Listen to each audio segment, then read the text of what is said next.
This is Kalamalka Lake, south of Vernon, British Columbia. If you're driving along Highway 97, on the west side of the lake, you may notice sprinklers irrigating the slopes above the highway. What you may not realize is that the water being irrigated is recycled wastewater, which has elevated levels of nitrogen and phosphorus. Applied in appropriate amounts, this wastewater can be used beneficially to simultaneously irrigate and fertilize crops for harvesting.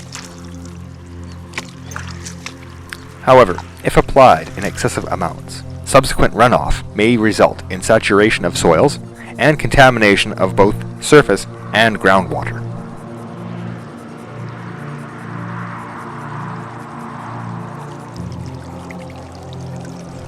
Numerous seepage areas form beneath the sprinklers as the wastewater emerges from preferential groundwater flow paths. To the motorists speeding by, there are no obvious clues as to the presence of massive amounts of wastewater making its way down to the highway and on down to Kalamalka Lake. Wastewater accumulates in the shallow ditch on the west side of the highway, finally making its way through a culvert as it passes under the roadbed.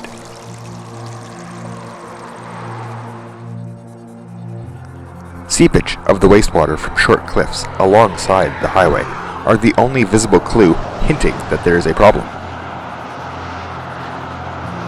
Once it has passed underneath Highway 97, the wastewater seeps through the base and subgrade materials underneath High Ridge Road, thus triggering small sloughs on the roadbed shoulder before emerging in numerous seepage areas, which feed a sizable stream flowing on down to Kalamalka Lake.